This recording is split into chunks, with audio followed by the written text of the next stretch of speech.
24. And I came with a lot of pride. I came with a lot of hurt and trauma. I came with a very dark past that I never spoke about to a lot of people. And,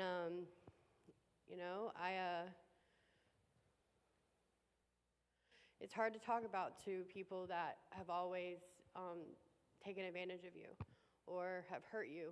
And coming to a place that I thought I'd never actually go into recovery, like an actual program. People told me over years and years, maybe you should go into a program, and I'm like, it's okay, I don't need a program.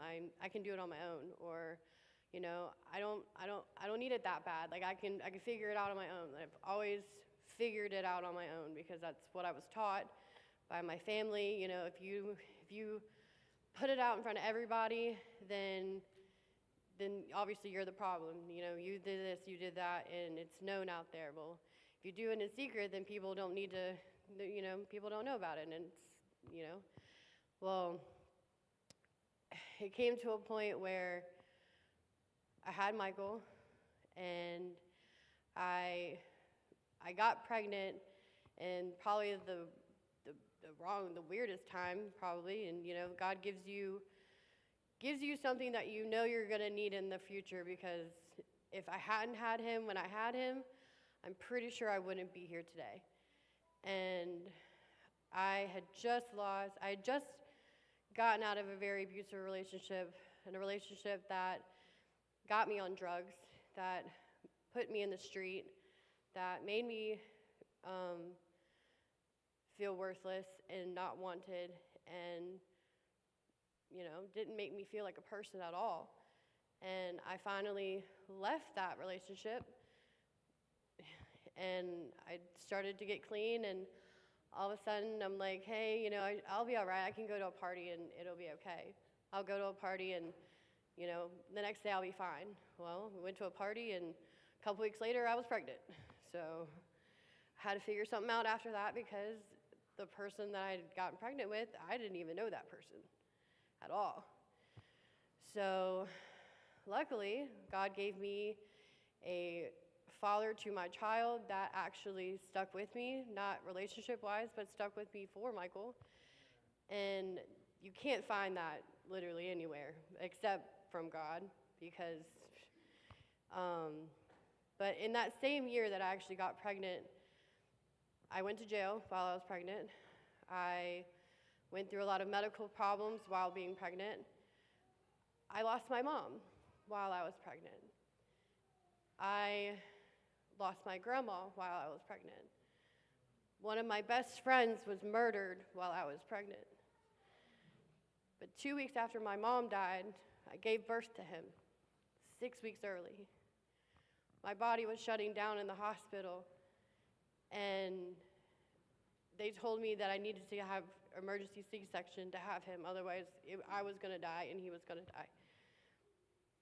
He was born untouched. Untouched. I, however, still was going through a bunch of things after giving birth, but he was untouched. He was fine. He weighed 5 pounds, 2 ounces. My family, unfortunately, going through a grieving process of my mom being gone, didn't show up to the hospital. So I had to give birth to him with no family by my side. I had my son's dad's family, though, because by grace of God, they blessed me with a family that loved him and loved me, even though they didn't know me. And they've been with me through this whole process. They've never judged me. They've never taken him from me. They have walked with me and beside me through this whole thing.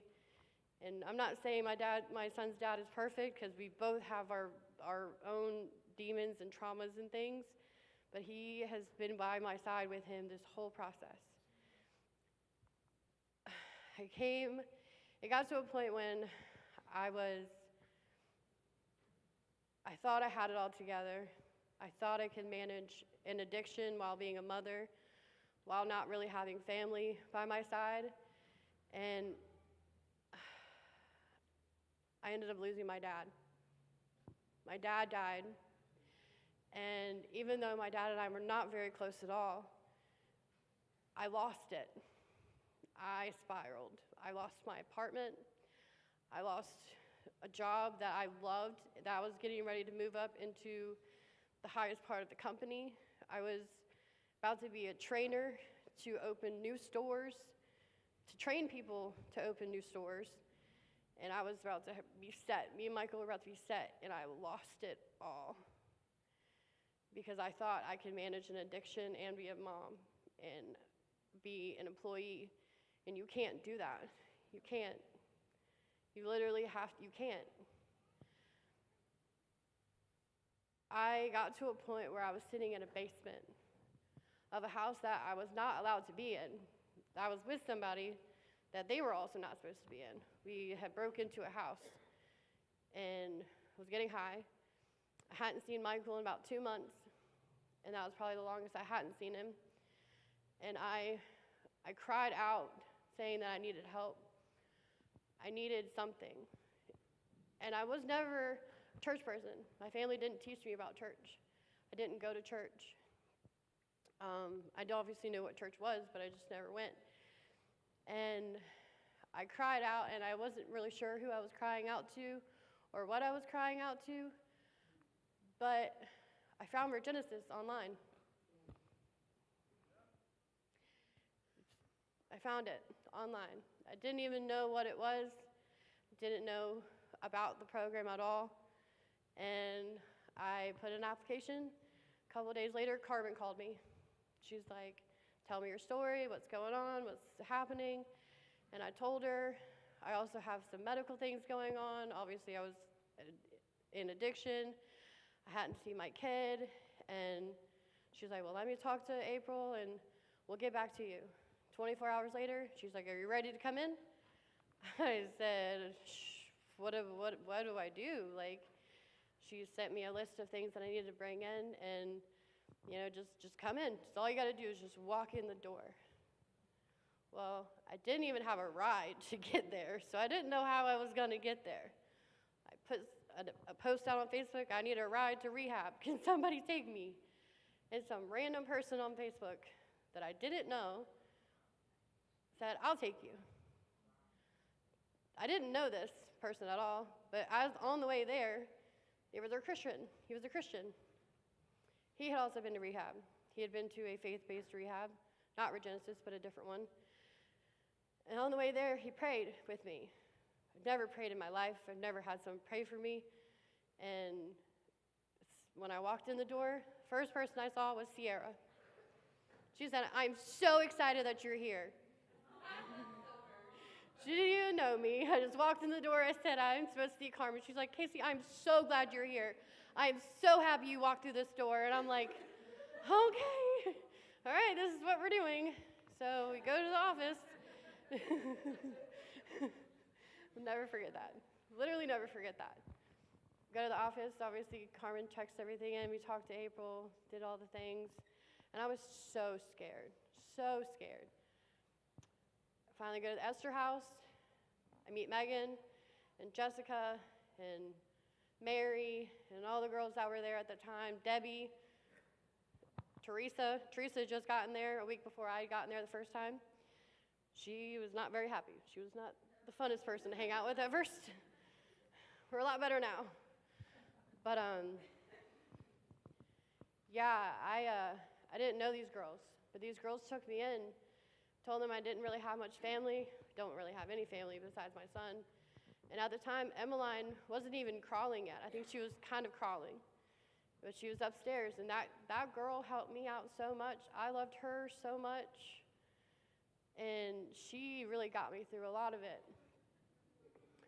While being here, 4 months after I got here, I said, I don't need this program anymore. I'm going to go do this on my own again. I was good. Was not good. I was seeing Michael on the weekends, and I'm like, it's okay, I can do this. I can go do this on my own now. I couldn't. 2 months after I left, I ended up living back in my car. Back in the same basement that I didn't need to be in, that I shouldn't have been in, not even 2 months after I just left here. And luckily God places people in our lives that, at the time we didn't know that we needed, but God knew we needed them. Because even though no one knew that I was living in my car, these people obviously they have the Holy Spirit. They knew I needed help. And they messaged me. I was supposed to be at Pastor's Devotion that Friday. And they were like, "Are you okay? What's going on?" And I'm like, "No, I'm not okay. I'm living in my car. I don't have a place to stay. I haven't seen Michael in a couple weeks. I need help." And they said, "Do you want me to tell Pastor that you're living in their car, or in your car?" I said, "Yes." Pastor found out that Sunday. April pulled me to the side and goes, "What are you doing? Why are you in your car?" I said, "I was scared. I didn't know you guys would take me back." And she said, "Of course we'll take you back. Where is Michael?" I said, "With his dad." And she said, "Do you have a place to stay?" I said, "Yes." It was Sierra's house with Matthew. Because when they found out that I was on the street, they took me in, even though Matthew doesn't like random people at his house.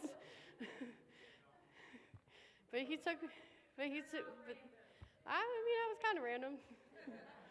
But that's when we became best friends, and we had sleepover.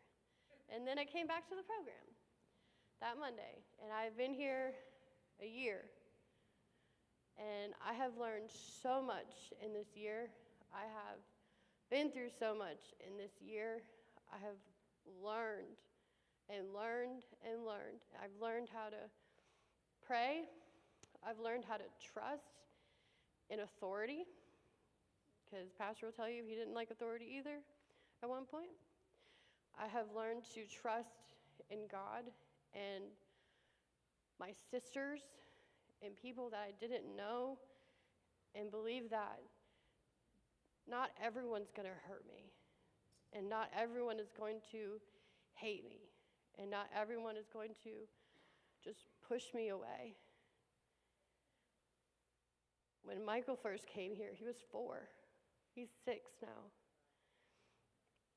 He was sleeping in a toddler bed, a small toddler bed. And now he's in a twin-size bed. He's in kindergarten. He's lost 2 teeth. I've been through every step process with this child since I've been here, and I can't honestly tell you if I hadn't come here, if I would have been there for any of that. I would have lost it. He's all I have. And by God, in this program, and Pastor in April, I couldn't have done it. But there's other people here that I couldn't have made it through without. Carmen, Sierra, my sisters, Alicia, people that I love that are not here right now. I couldn't have done it. Megan, Stacy, Julia at the coffee shop. We laughed too much at the coffee shop, for real. I couldn't have done it with any of you guys, especially God. I couldn't have done it without God. I couldn't have done it without any of this. I'm so proud to be here, and I'm so proud of the person that the Lord has brought me to be, because I am not the same person I was almost 19 months ago. But thank you guys, really.